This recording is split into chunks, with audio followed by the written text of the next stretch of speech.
Hello guys! So in today's video we are going to talk about international mobility programs. This is one of those topics that you voted for. There are plenty, there are plenty things to say about international mobility program, and I will record a few videos starting from today. So before I start, I will kindly ask you to like, share and subscribe to my YouTube channel. Don't forget to press that bell button. In the past I recorded a video about temporary foreign worker program, which is similar to international mobility program because it gives you a chance to come to Canada for a certain period of time and then to use that as leverage to get the permanent residency. You can watch that video right here. It's one of my favorite programs in Canada, and I always suggest that to all of my clients because you only need a job offer. Now we are going to explain what international mobility program is, and additionally I will in the next video I will draw the comparison between international mobility program as well as temporary foreign worker program. So let's start. So international mobility program allows Canadian employers to bring foreigners to Canada without LMIA. LMIA stands for Labor Market Impact Assessment. We have already explained that extensively in that video that I mentioned before. So what is the difference? So there is no LMIA involved because LMIA is one document. I say this is how plastically I explain it. It's one document that allows Canadian employer to bring you if you are a foreigner to country, and employer has to apply for that and has to fulfill certain conditions in order to get that. Once the employer gets that, then you are you can apply for a work permit. But here in this program you are jumping over that, so you do not have to have LMIA. Okay, so to go back to our international mobility program, your position can be exempt from LMIA in the following cases: when you provide economic and cultural advantage to Canada and reciprocal benefits for Canadian and Canadian citizen and permanent residences. Who is eligible for IMP?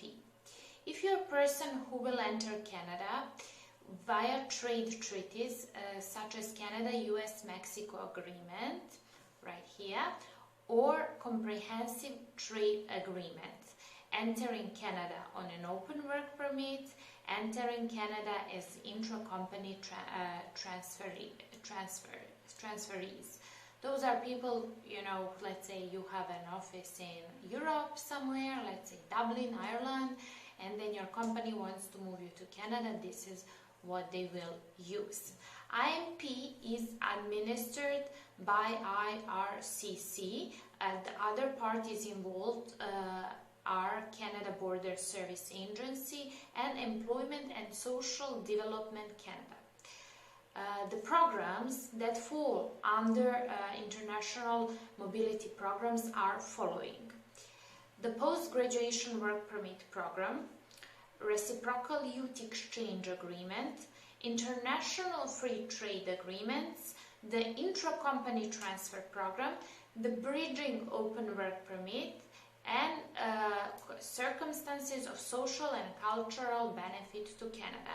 As I mentioned, there are so many things about this program that I will separate in a few videos because I do not like my videos to be long. It's proven that humans cannot hold attention more than 7 minutes, so I'm trying to fit the most important information within short period of time, so you can watch few videos and you're not bored like watching one long one for 30 minutes. Okay, so now what you are interested in is how to apply.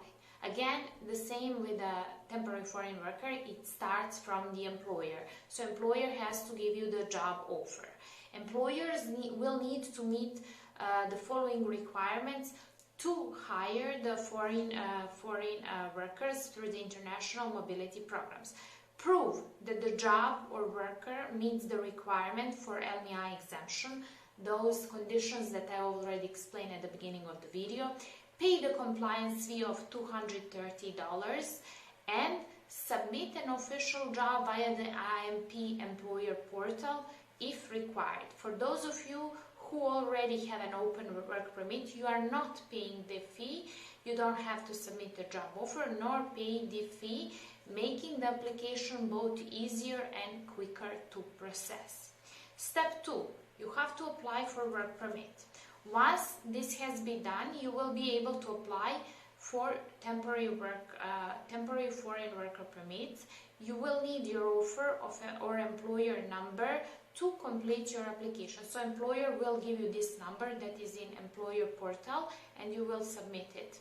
If eligible to work in Canada, your application will be approved and you will receive a letter of introduction and a work permit from a Canada Border Services officer or a new work permit if you live in Canada.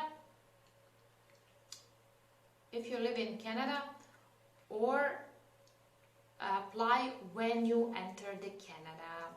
So this is how you can apply. But before anything, before you start asking me, oh, how can I apply? You know, how can I apply? Where do I go? You first need to find a prospective employer who will give you the job offer. So you need to go through the regular interview process. This is the hardest part here, finding employer who will go through through these steps for you. That's really important that you understand, because in my other videos when I recorded temporary foreign worker permit, people were like, where do I apply? And I have explained that you have to go one of those jobs websites and look for the employer who is willing to hire you, prospective employer, and then you have to go through the interview, because the employer has to meet you. Not all of employers wants to go through the hustle, to bring the foreigners. So it's really important that you understand. First find the job, first find the employer, pass the interviews, and then with that employer work towards getting work permit. Hopefully I explained. This was an introduction to international mobility program. And next videos I will try to draw the comparison between temporary foreign worker program that requires LMIA and this one. Now I just mentioned some slight differences so you can see which one you can use, and also I will explain some of these subcategories such as youth reciprocal exchange and trade agreements and cultural and economic benefits, what you can use, so you can understand if you fit in one of these categories. Thank you again for watching my YouTube channel and following the updates. If you need help with the job search in Canada, please send your resume to englishconversations26@gmail.com. You can follow me on Instagram as well, stepup_Canada, because I'm more active on Instagram than here on YouTube. I post twice a week. And also I do use community tab where I share, some news regarding immigration in Canada. Again, thank you so much. Bye.